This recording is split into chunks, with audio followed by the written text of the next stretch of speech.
Health authorities in the UK are being instructed by the government to further fluoridate public drinking water. Under Section 58 of the Water Act 2003, water companies now have to fluoridate drinking water if asked to do so by a strategic health authority. The government has suggested that fluoridated drinking water leads to a decrease in tooth decay and therefore a reduction in dental health costs. However, many studies appear to show that on the contrary, fluoridated water actually increases dental problems and potentially has many other adverse health effects. When I contacted the Department of Health, they informed me that the decision to continue fluoridating British drinking water was made based on a scientific review conducted at York University. Hello. Hi there. Okay, the research which we used is based around evidence provided by the University of York report, a systematic review of water fluoridation, published in September 2000. Okay. And that's pretty much it. That's generally what we've used, it states that it concluded that water fluoridation increased the number of children without tooth decay by 15%. Okay.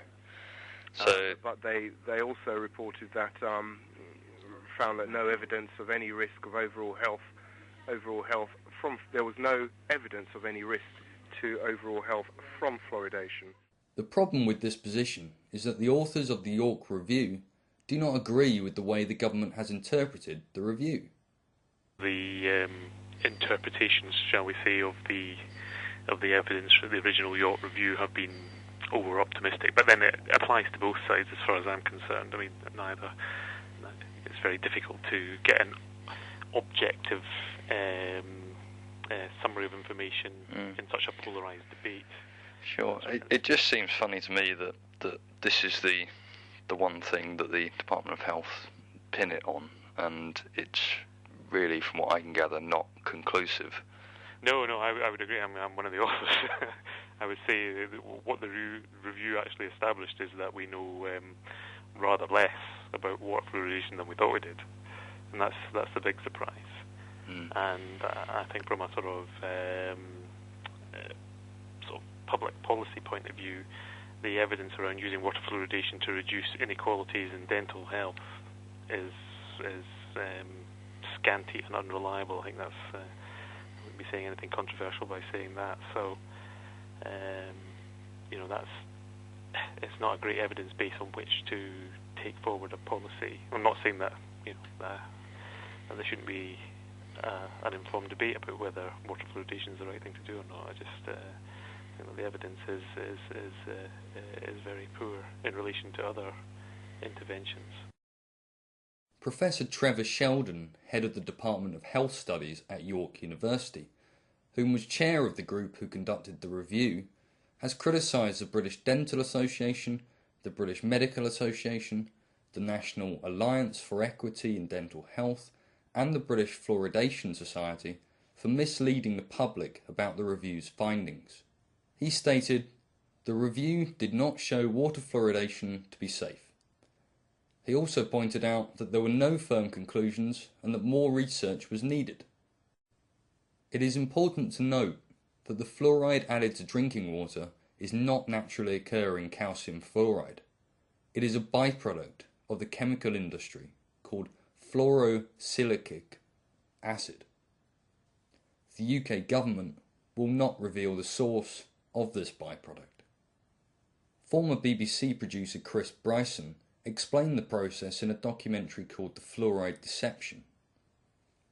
Very few dentists are aware that the fluoride in public water supplies is not a pharmaceutical grade product.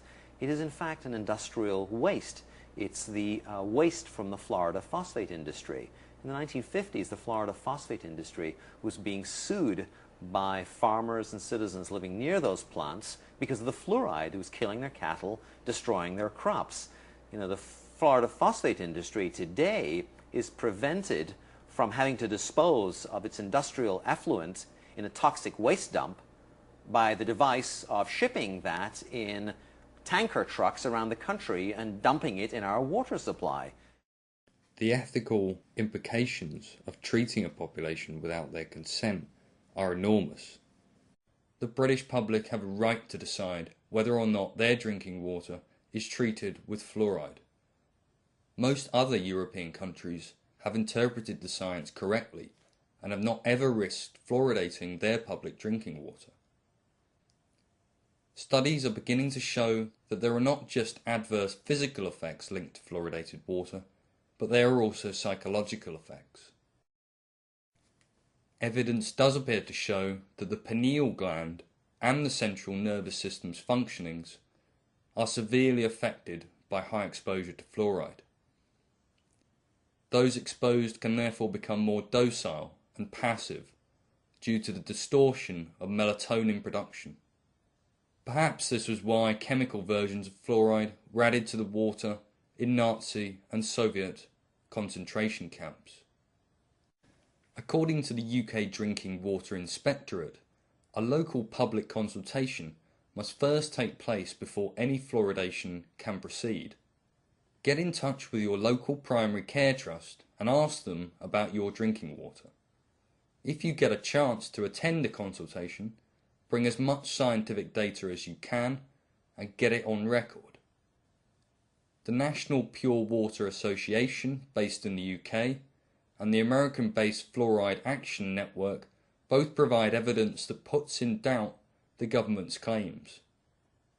Investigate the science for yourself, and if you feel the government is in the wrong, then take action.